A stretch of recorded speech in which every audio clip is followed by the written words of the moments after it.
The following is a free-for-download audiobook available on Google Drive. Srimad Bhagavatam, Canto 11, Chapter 19, The Perfection of Spiritual Knowledge. This chapter describes how those who practice speculative knowledge eventually give up their method, whereas the pure devotees remain engaged in devotional service eternally. Also described are the different practices of the yogis, beginning with yama.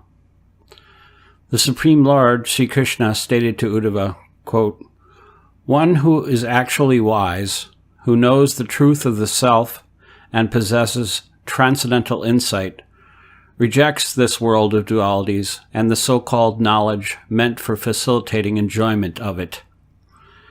He instead engages himself in trying to satisfy the Supreme Personality of Godhead, the Master of all. This is pure Bhakti Yoga.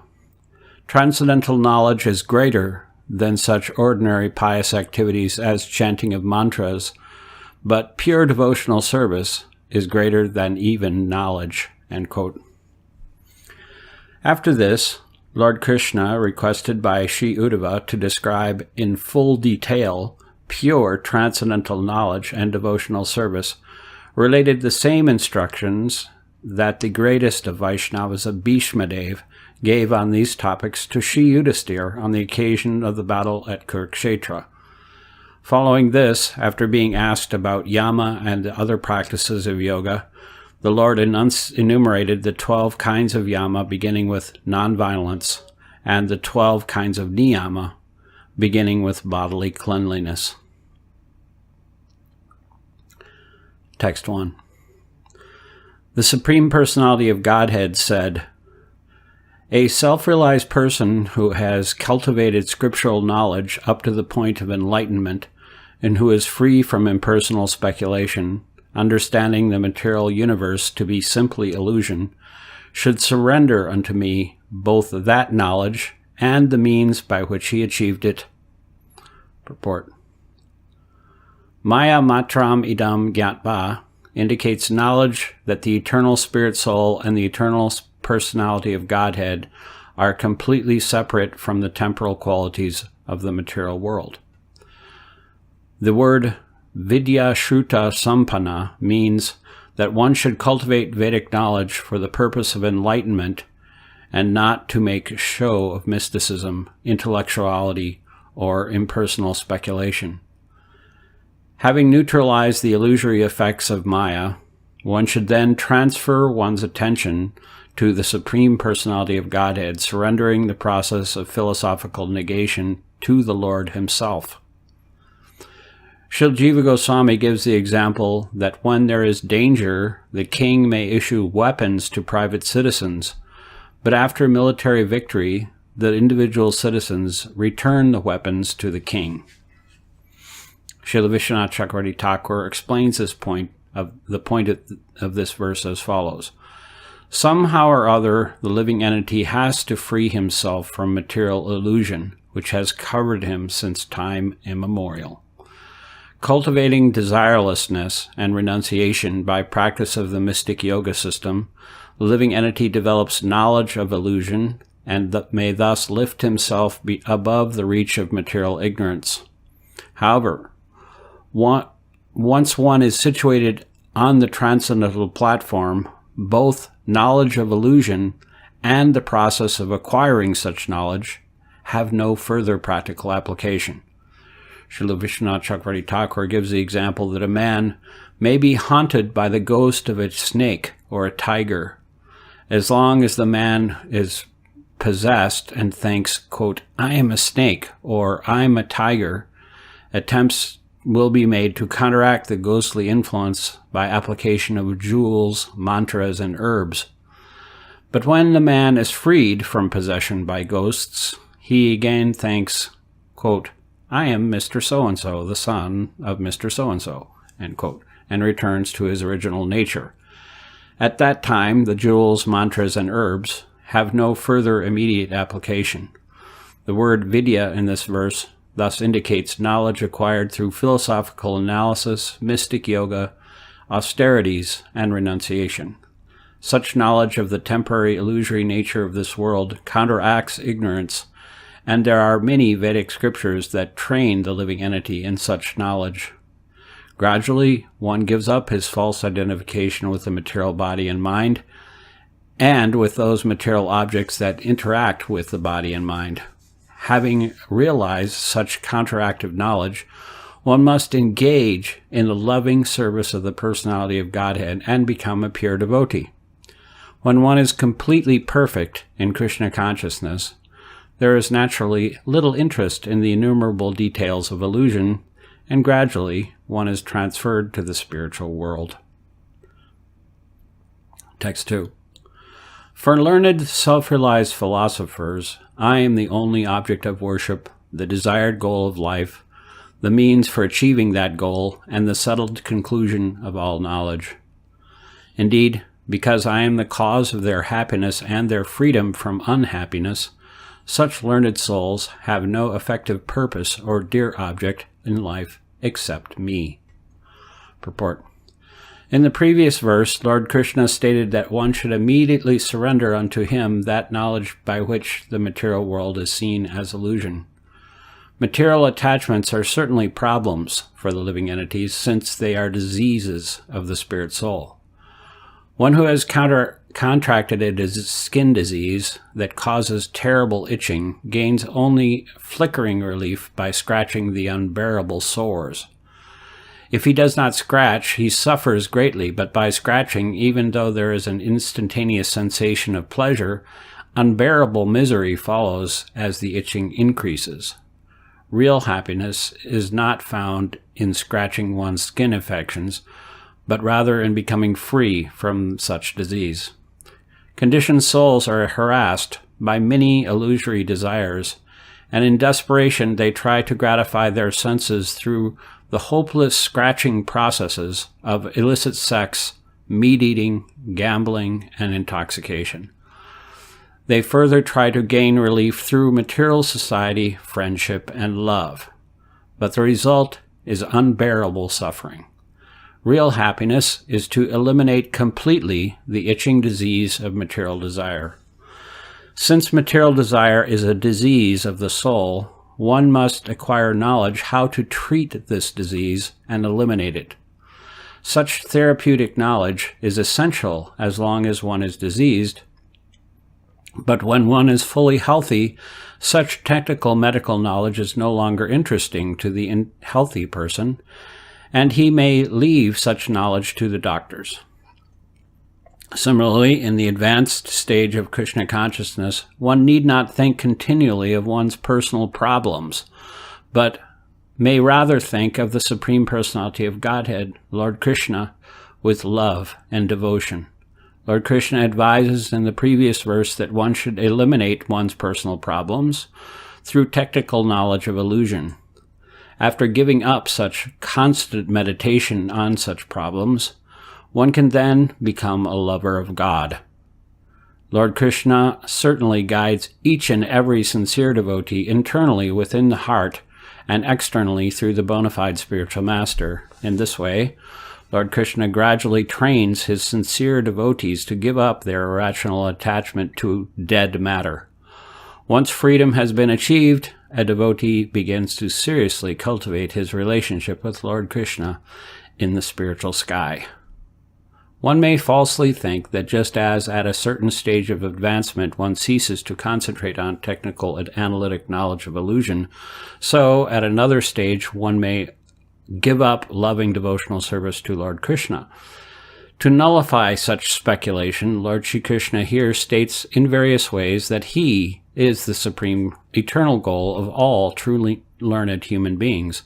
Indeed, the most prominent scholars within the universe are the sages, such as the four Kumars, who accept Lord Krishna as their only worshipable object. Because they have discovered that they are eternal fragmental portions of the Supreme Personality of Godhead, Shri Krishna, they are not interested in fruitive activities and mental speculation. Lord Krishna awards celestial bliss and freedom from anxiety to his sincere followers who have no purpose or beloved object in life other than the Lord. Text 3. Those who have achieved complete perfection through philosophical and realized knowledge recognize my lotus feet to be supreme transcendental object. Thus, the learned transcendentalist is most dear to me, and by his perfect knowledge, he maintains me in happiness. Purport. The words Param Shreshtam Vidur Mama, quote, they recognize my lotus feet to be supreme, end quote, certainly eliminate the impersonalist philosophers from the category of Samsida, or completely perfected philosophers. Lord Krishna has referred to such great transcendental scholars as the four Kumars, Shukadev Goswami, Sri Vyasadeva, Srila Bhaktisiddhanta Saraswati Thakur, and Srila A.C. Bhaktivedanta Swami Prabhupada. The Lord similarly states in Bhagavad Gita 7:17 and 18, Tesham Gnani Nityayukta Eke Bhaktir Vishishyate Priyo Hi Gyani No Hyartam Aham Sacha Mama Priya. Quote, of these, the wise one who is in full knowledge in union with me through pure devotional service is the best. For I am very dear to him, and he is dear to me, end quote.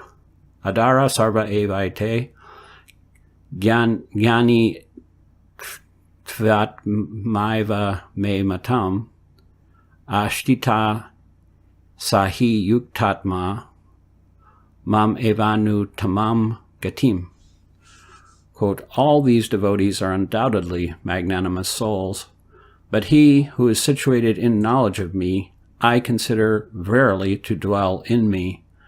Being engaged in my devotional service, he attains me, end quote. Gyan refers to authorized philosophical and analytical perception of reality, and what such knowledge is clearly realized through the sanctification of consciousness, the resultant comprehensive experience is called Vigyan.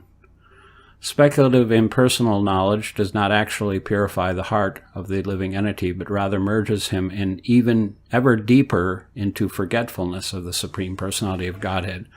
Just as a father is always proud of his son's education, similarly Lord Krishna becomes very happy to see the living entities acquiring sound spiritual education and thus making progress on the way back home, back to Godhead. Text 4. That perfection which is produced by a small fraction of spiritual knowledge cannot be duplicated by performing austerities, visiting holy places, chanting silent prayers, giving in charity, or engaging in other pious activities. Purport. Gyan here refers to a clear understanding of the Lord's supreme dominion over all that be, and this realized knowledge is non-different from the Supreme Personality of Godhead. That the Lord is supreme is confirmed in the previous verse by the words Param Shreshtam Vidur Mama. One may perform penances or visit holy places with a proud mentality or personal motivation. Similarly, one may chant prayers to God, give charity, or perform other externally pious activities with many bizarre, hypocritical, or even demoniac motivations. Realized knowledge of the supremacy of Lord Krishna, however, is a solid connection within the spiritual world, and if one pursues this holy understanding, one is gradually promoted to the highest level of conscious existence called Vaikuntha, or the Kingdom of God. Text 5. Therefore, my dear Uddhava, through knowledge you should understand your actual self. Then, advancing by clear realization of Vedic knowledge, you should worship me in the mood of loving devotion. Purport. The word Vijnana indicates realized knowledge of one's original spiritual form. Every living entity has an eternal spiritual form, which lies dormant until one arouses one's original Krishna consciousness. Without knowledge of one's own spiritual personality, it is not possible to cultivate love of the Supreme Personality, Lord Krishna. Therefore, the words Gyatva Svatmanam are significant here, indicating that every living entity can realize his full potential as an individual person only in the kingdom of God. Text 6. Formerly, great sages, through the sacrifice of Vedic knowledge and spiritual enlightenment, worshipped me within themselves, knowing me to be the supreme Lord of all sacrifice and the supersoul in everyone's heart. Thus, coming to me, these sages achieved the supreme perfection.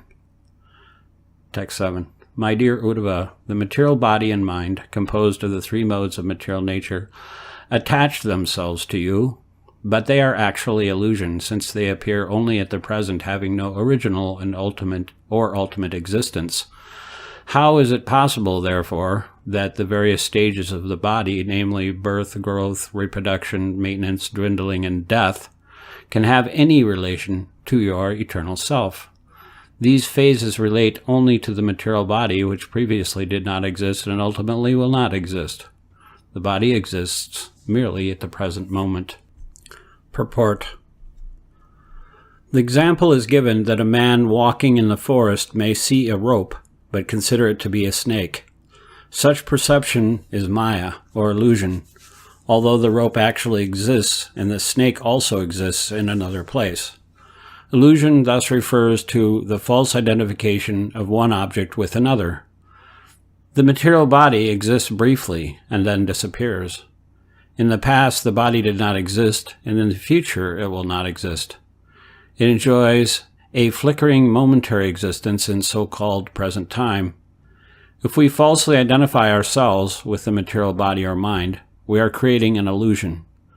One who identifies himself as American, Russian, Chinese, Mexican, black or white, man or woman, communist or capitalist, and so on, accepting such designations as his permanent identity, is certainly in deep illusion. He can be compared to a sleeping man who sees himself acting in a different body while dreaming. In the previous verse, Lord Krishna told Uddhava that spiritual knowledge is the means of achieving the highest perfection, and now the Lord is explicitly describing such knowledge. Text 8. Sri Uddhava said, O Lord of the universe, O form of the universe, please explain to me that process of knowledge which automatically brings detachment and direct perception of the truth, which is transcendental and which is traditional among great spiritual philosophers. This knowledge, sought by elevated personalities, describes loving devotional service unto your Lordship. Purport. Those who are able to cross over the darkness of material existence are called Mahat, or great personalities. Secondary items like cosmic consciousness or universal control do not deviate the attention of such great souls from loving service to the Lord. Sri Uddhava desires to hear knowledge of the eternal religious principles that are the traditional aim and objective of all superior personalities. Text 9. My dear Lord, for one who is being tormented on the terrible path of birth and death, and is constantly overwhelmed by the threefold miseries, I do not see any possible shelter other than your two lotus feet, which are just like a refreshing umbrella that pours down showers of delicious nectar. Purport. Lord Krishna, recognizing Uddhava's highly intellectual nature, has repeatedly recommended to him that one should achieve perfection by cultivation of transcendental knowledge. But the Lord has also clearly demonstrated that such knowledge must bring one to the point of loving devotional service to him. Otherwise, it is useless. In this verse, Sri Uddhava corroborates Lord Krishna's statements that actual happiness is obtained by surrendering to his lotus feet. When the incarnation of Godhead, Maharaj Prithu, was crowned, the demigod Vayu presented him with an umbrella that constantly sprayed fine particles of water. The Lord's two lotus feet are similarly compared here to a wonderful umbrella that produces a constant shower of delicious nectar, the bliss of Krishna consciousness. Normally, speculative analytic knowledge terminates in an impersonal conception of the absolute truth, but the so-called bliss of merging into impersonal spiritual existence can never be compared to the bliss of Krishna consciousness, as stated here by Sri Uddhava. Krishna consciousness thus automatically constitutes perfect knowledge, and since Lord Krishna is the ultimate shelter of all living entities, the words Abhidhatasya and Abhivarshat are significant in this verse. Abhidhatasya indicates that one who is being defeated on all sides by the onslaught of material nature, whereas Abhivarshat indicates a downpour of nectar that eliminates all the problems of material existence. By our intelligence, we should look beyond the dull material body and nonsensical material mind to observe the unlimited shower of blissful nectar coming from the two lotus feet of Lord Krishna. Then our real good fortune will begin. Text 10. O Almighty Lord, please be merciful and uplift this hopeless living entity who has fallen into the dark hole of material existence where the snake of time has bitten him. In spite of such abominable conditions, this poor living entity has a tremendous desire to relish the most insignificant material happiness. Please save me, my Lord, by pouring down the nectar of your instructions, which awaken one to spiritual freedom. Purport. Material life, so cherished by the non-devotees, is here compared to a dark hole filled with poisonous snakes. In material life, there is certainly no clear understanding of one's ultimate identity, of God, or of the universe. Everything is vague and dark. In material life, the poisonous snake of time is always threatening, and at any moment our near and dear ones will be killed by the mortal fangs of the serpent. Ultimately, we ourselves will also be bitten and killed by the poisonous effects of time. The word sampatitam indicates that the fall down of the living entity is complete. In other words, he cannot get up again. Sri Uddhava therefore appeals to the Lord to be kind to these poor fallen souls, humbly represented by his own self.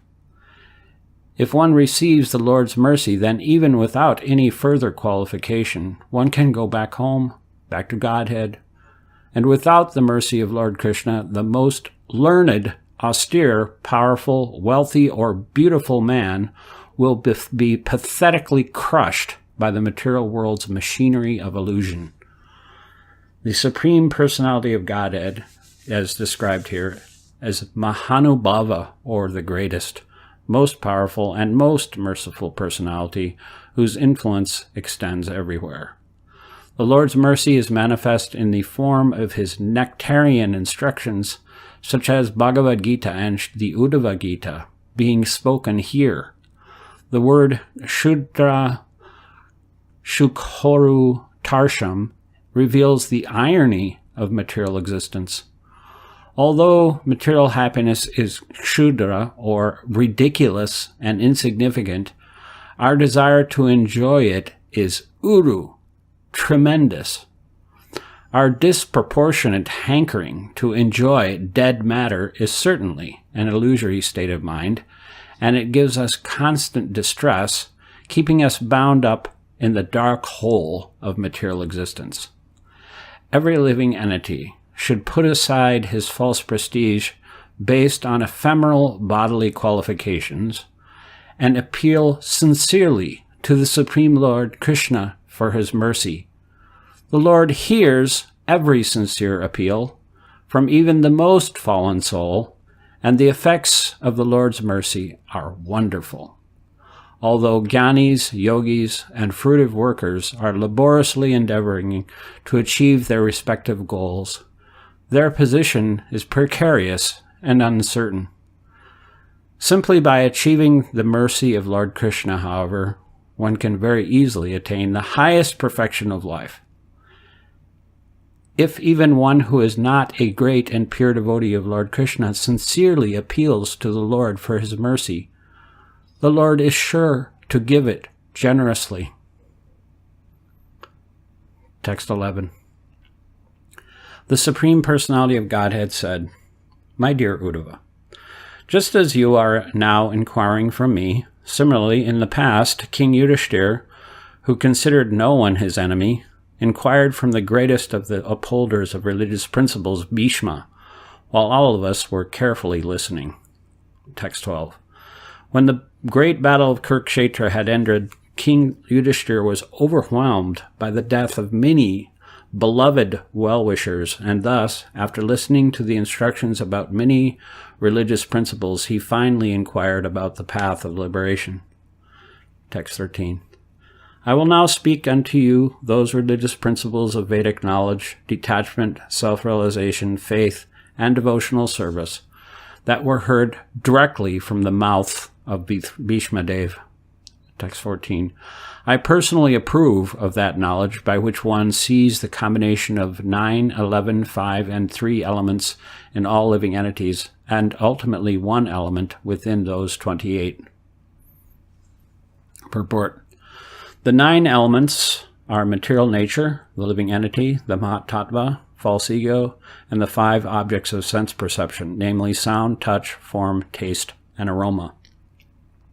The 11 elements are the 5 working senses, the voice, hands, legs, anus, and genitals, plus the 5 knowledge-acquiring senses, the ears, touch, eyes, tongue, and nostrils, along with the coordinative sense, the mind.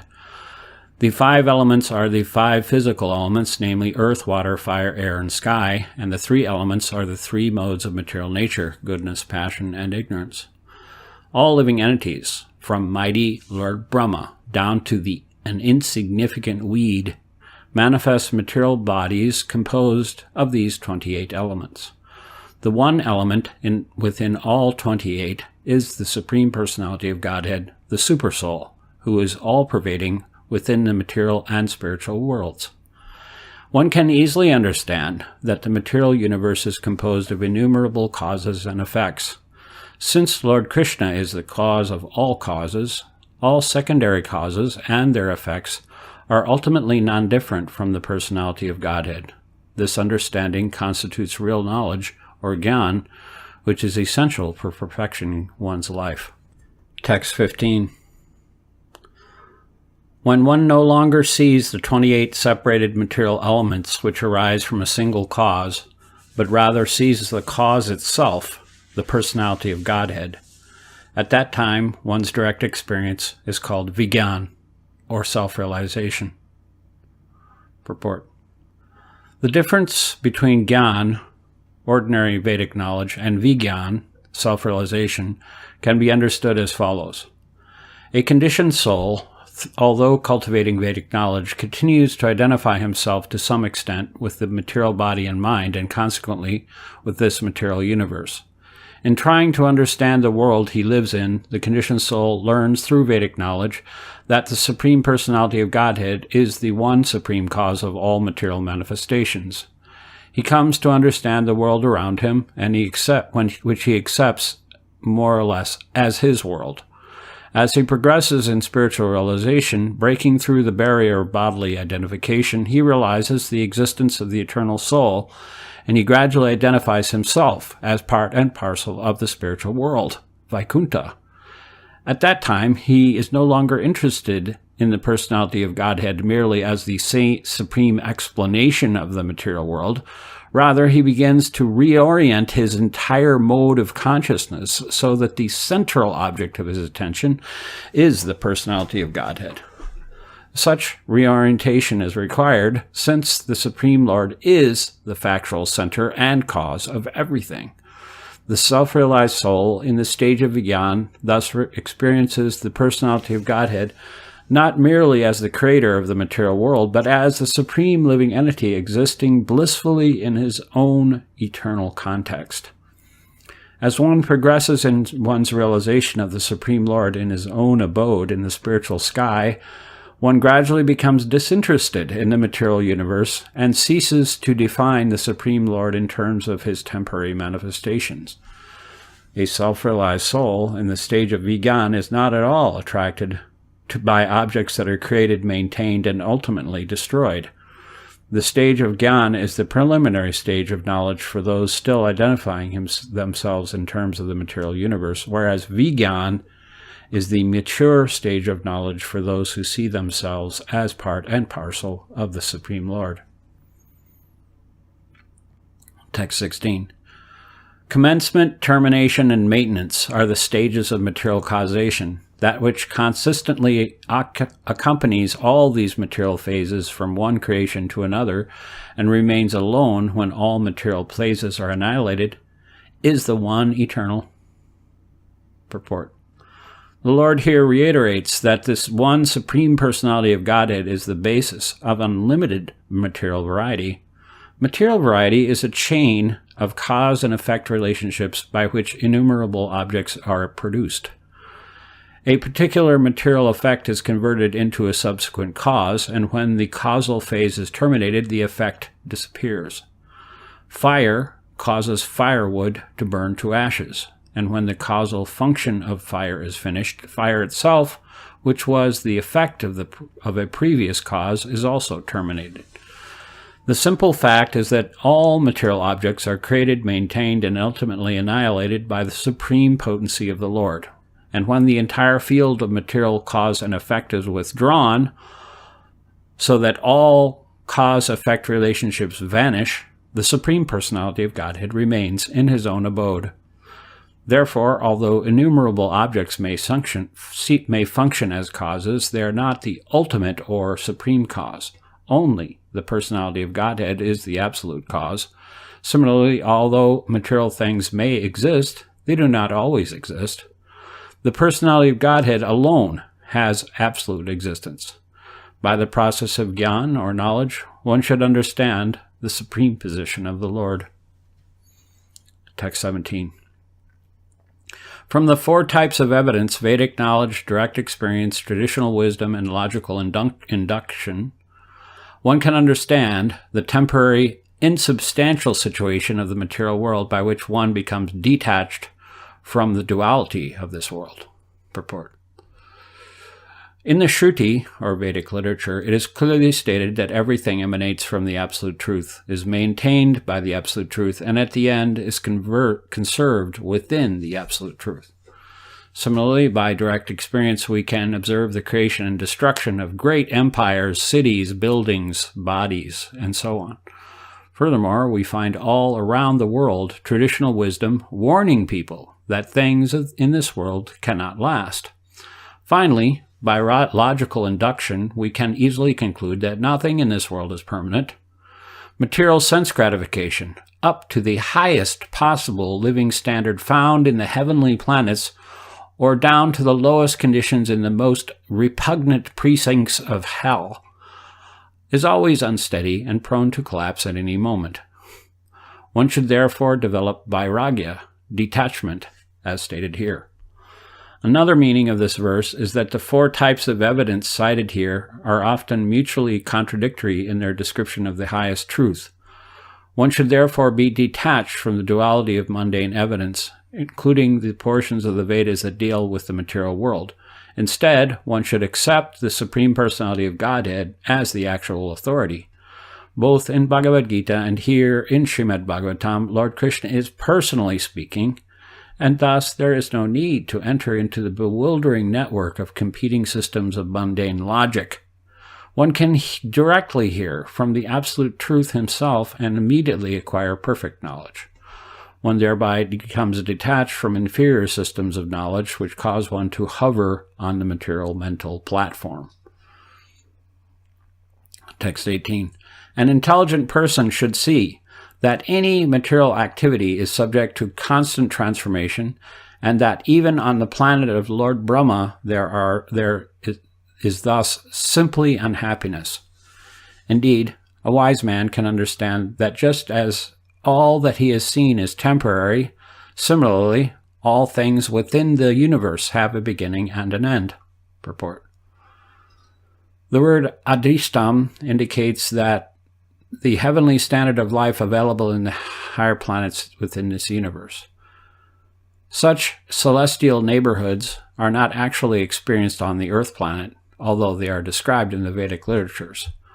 One may argue that promotion to a material heaven is recommended in the Karmakanda portion of the Vedas, and that although the happiness available there is not eternal, at least for some time one may enjoy life. Lord Krishna here states, however, that even on the planet of Lord Brahma, which is superior to the heavenly planets, there is no happiness whatsoever. Even in the upper planetary system, there is rivalry, envy, irritation, lamentation, and ultimately death itself. Text 19. O sinless Uddhava, because you love me, I previously explained to you the process of devotional service. Now I will again explain the supreme process for achieving loving service to me. Purport. Although Lord Krishna previously described Bhakti Yoga to Sri Uddhava, Uddhava is not yet satisfied because he loves Lord Krishna. Anyone who loves the Lord cannot be fully satisfied or satiated by discussions of devotional service mixed with descriptions of mere Vedic duties and analytic philosophy. The supreme stage of conscious existence is pure love of Krishna, and one who is addicted to Lord Krishna desires to constantly drink the nectar of such topics. Lord Krishna has given an extensive survey into many aspects of human civilization, including the Varnashram Dharma system and the processes of distinguishing between matter and spirit, renouncing sense gratification, and so forth. Now, Uddhava is hankering to hear specifically about pure devotional service to Lord Krishna, and the Lord thus turns to that topic. Text 20 through 21. Firm faith in the blissful narrations of my pastimes, constant chanting of my glories, unwavering attachment to ceremonial worship of me, praising me through beautiful hymns, great respect for my devotional service, offering obeisances with the entire body, performing first-class worship of my devotees, consciousness of me in all living entities, offering of ordinary bodily activities in my devotional service, use of words to describe my qualities, offering the mind to me, rejection of all material desires, giving up wealth for my devotional service, renouncing material sense gratification and happiness, and performing all desirable activities such as charity, sacrifice, chanting, vows, and austerities, with the purpose of achieving me, these constitute actual religious principles by which those human beings who have actually surrendered themselves to me automatically develop love for me. What other purpose or goal could remain for my devotee? Purport. The words Mad Bhakta Pujabhyadika are significant in this verse. Abhyadika indicates, quote, superior quality. The Lord is extremely satisfied with those who offer worship to his pure devotees, and he rewards them accordingly. Because of the Lord's generous appraisal of his pure devotees, worship of the pure devotees is described as superior to worship of the Lord himself. The words Mad Arsheshu Agna Chesta state that ordinary bodily activities, such as brushing the teeth, taking bath, eating, etc., should all be offered to the Supreme Lord as devotional service. The words Vachasa Mad Gunernanam indicate that whether one speaks in ordinary crude language or with learned poetic eloquence, one should describe the glories of the personality of Godhead. The words Madarte Rita Paritajaga indicate that one should spend one's money for festivals glorifying the personality of Godhead, such as Rath Yatra, Janmashtami, and Gaur Punim. Also, one is herein instructed to spend money to assist the mission of one's spiritual master and other Vaishnavas. Wealth that cannot be used properly in the Lord's service and is thus an impediment to one's clear consciousness should be given up entirely. The word Bhogasya refers to sense gratification headed by sex enjoyment, and Sukhasya refers to sentimental material happiness, such as excessive family attachment. The words Datam Hutam indicate that one should offer to Brahmanas and Vaishnavas first-class foods cooked in ghee. one should offer the vibration Svaha to Lord Vishnu in an authorized sacrificial fire along with grains and ghee. The word Japtam indicates that one should constantly chant the holy names of the Lord. Text 25. When one's peaceful consciousness, strengthened by the mode of goodness, is fixed on the personality of Godhead, one achieves religiosity, knowledge, detachment, and opulence. Purport. A pure devotee becomes peaceful, shanta, by desiring everything for the service of the Lord and nothing for himself. He is strengthened by the transcendental or purified mode of goodness and thus achieves the supreme religious principle of directly serving the Lord. He also achieves jnana, or knowledge of the Lord's form and his own spiritual body, detachment from material piety and sin, and the opulences of the spiritual world. One who is not a pure devotee of the Lord, however, but whose devotion is mixed with a fascination for mystic knowledge, is strengthened by the material mode of goodness. Through his meditation on the Lord, he achieves the lesser results of dharma, piety in the mode of goodness, jnana, knowledge of spirit and matter, and vairagya, detachment from the lower modes of nature. Ultimately, one should be a pure devotee of the Lord, since even the best the material world has to offer is most insignificant compared to the kingdom of God. Text 26. When consciousness is fixed on the material body, home, and other similar objects of sense gratification, one spends one's life chasing after material objects with the help of the senses. Consciousness, thus powerfully affected by the mode of passion, becomes dedicated to impermanent things, and in this way, irreligion, ignorance, attachment, and wretchedness arise. Purport. In the previous verse, Lord Krishna explained the auspicious results of fixing the mind in him, and now the opposite is explained. Rajasvalam indicates that one's passion grows so strong that one commits sinful activities and reaps all types of misfortune. Although materialistic people are blind to their impending wretchedness, one can confirm, by all types of evidence, namely Vedic injunctions, direct observation, traditional wisdom, and inductive logic, that the result of violating the laws of God is disastrous. Text 27. Actual religious principles are stated to be those that lead one to my devotional service. Real knowledge is the awareness that reveals my all-pervading presence. Detachment is complete disinterest in the objects of material sense gratification, and opulence is the 8 mystic perfections, such as Nima Siddhi. Purport. The Supreme Lord is perfect knowledge. Thus one who has been delivered from ignorance automatically engages in devotional service of the Lord and is called religious. One who becomes detached from the 3 modes of material nature and the gratitory objects they produce is considered to be situated in detachment. The 8 mystic yoga perfections, described previously by the Lord to Uddhava, constitute material power or opulence in the highest degree. Text 28 through 32. Sri Uddhava said, My dear Lord Krishna, O chastiser of the enemies, please tell me how many types of disciplinary regulations and regular daily duties there are. Also, my Lord, tell me what is mental equilibrium, what is self-control, what is the actual meaning of tolerance and steadfastness, what are charity, austerity, and heroism, and how are reality and truth to be described? What is renunciation, and what is wealth?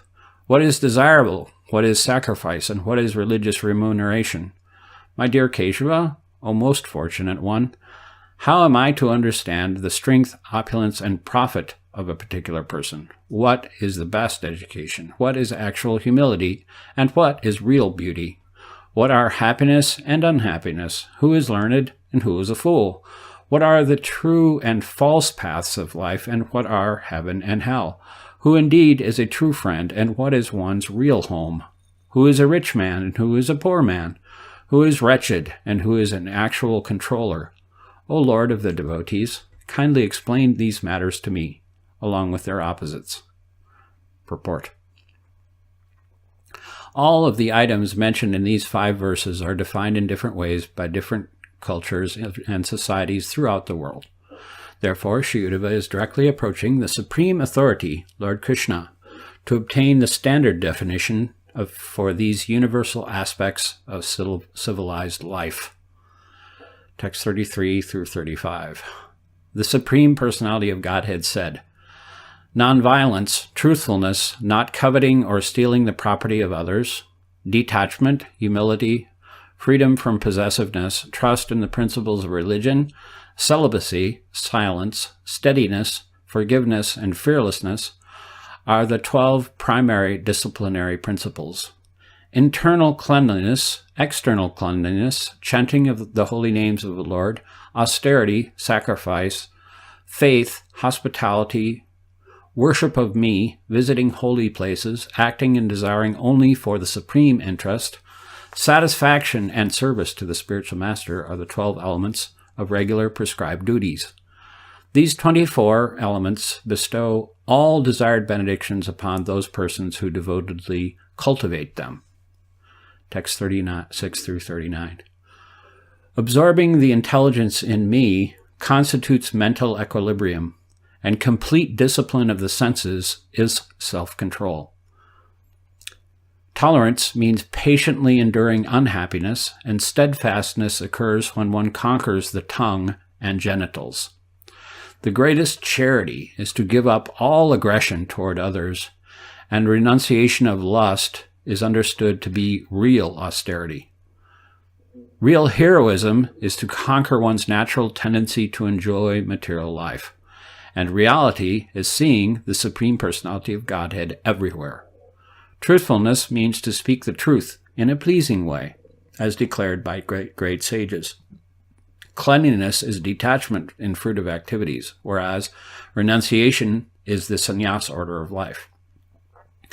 The true desirable wealth for human beings is religiousness, and I, the Supreme Personality of Godhead, am sacrifice. Religious remuneration is devotion to the acharya with the purpose of acquiring spiritual instruction, and the greatest strength is the pranayama system of breath control. Purport. Lord Krishna here describes those qualities that are desirable for persons advancing in human life.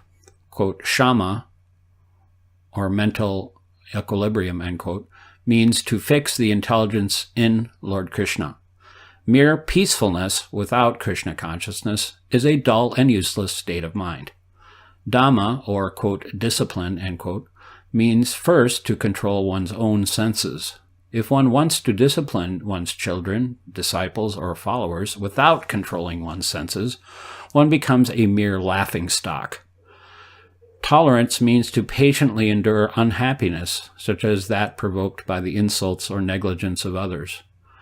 One must also sometimes accept material inconvenience to carry out the injunctions of scriptures, and that unhappiness must also be patiently endured. If one is not tolerant of the insults and abuse of others, nor tolerant of the inconveniences that may arise from following authorized religious scriptures, it is simply foolishness for him to make a whimsical show of tolerating extreme heat, cold, and pain, and so on, just to impress others.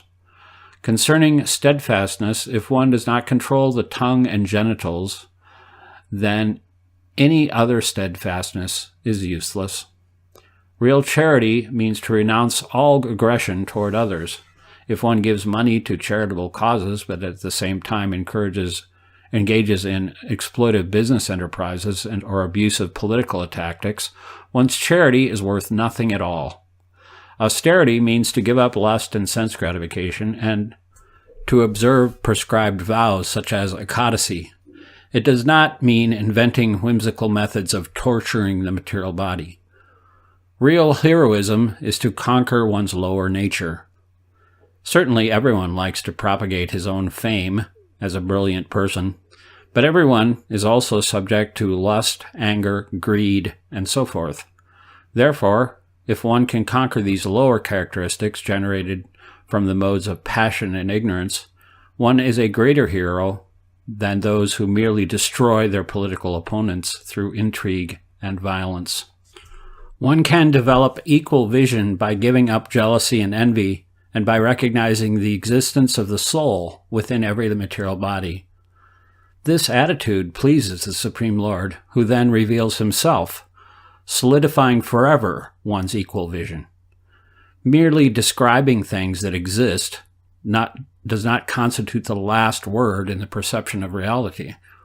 One must also see the true spiritual equality of all living entities and all situations.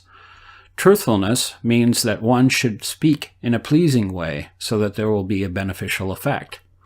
If one becomes attached to pointing out the faults of others in the name of the truth, then such fault-finding will not be appreciated by saintly persons. The bona fide spiritual master speaks the truth in such a way that people can elevate themselves to the spiritual platform, and one should learn this art of truthfulness. If one is attached to material things, his body and mind are understood to be always polluted. Cleanliness, therefore, means to give up material attachment, not merely to frequently rinse one's skin with water.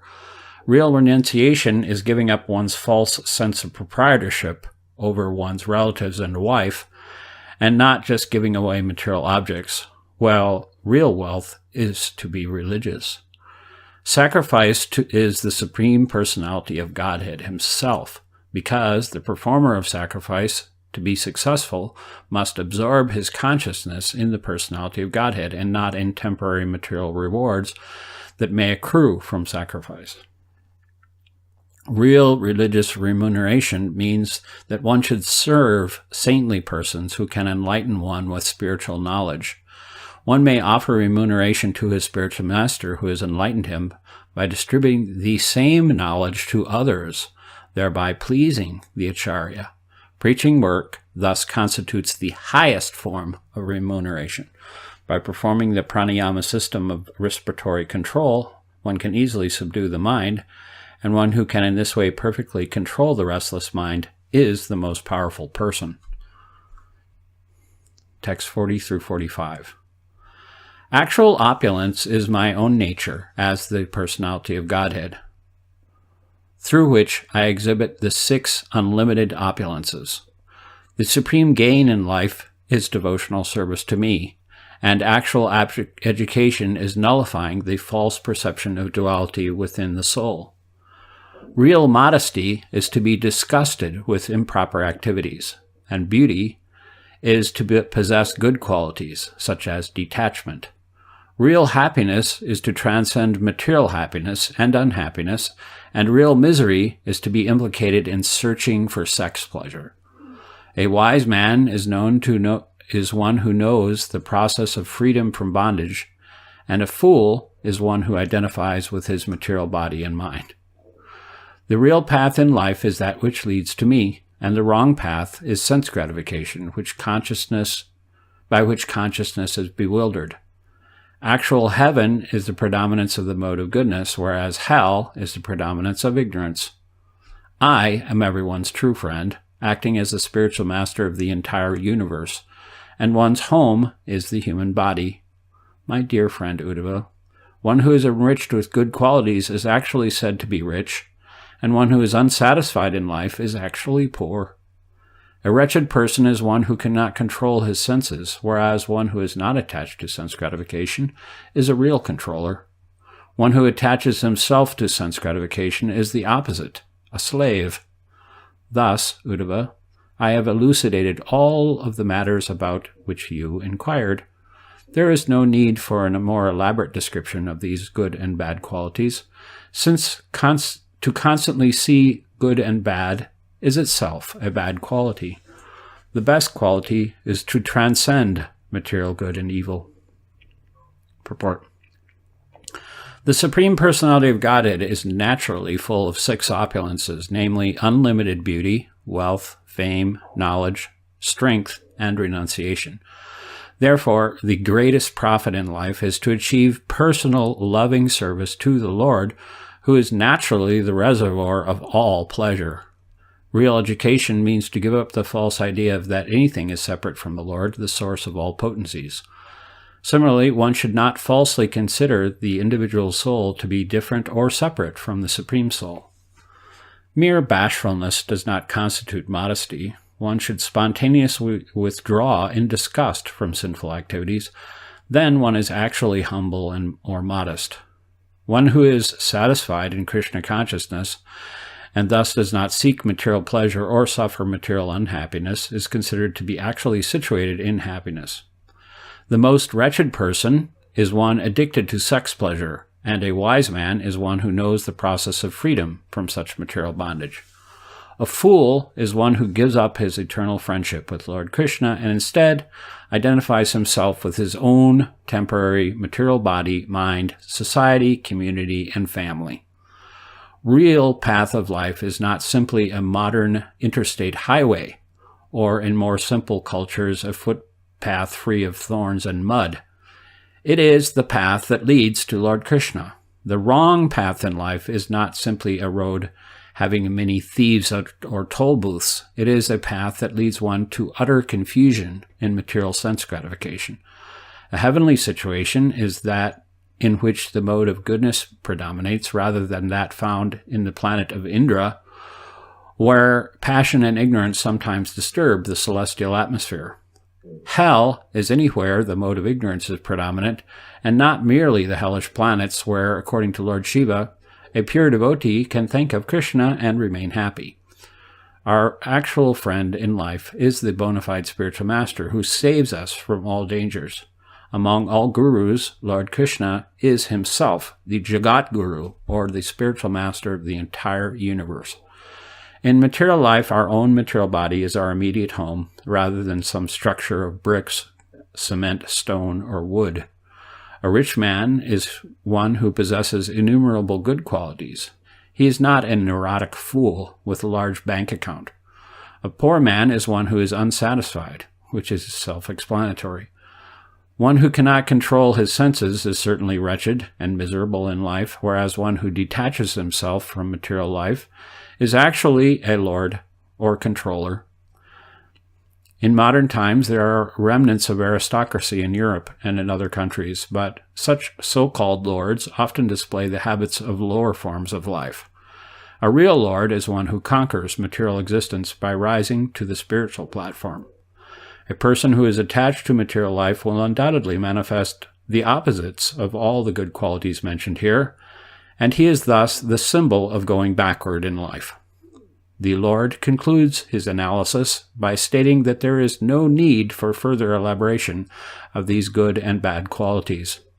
Indeed, the purpose of life is to transcend material good and bad qualities and come to the liberated platform of pure Krishna consciousness.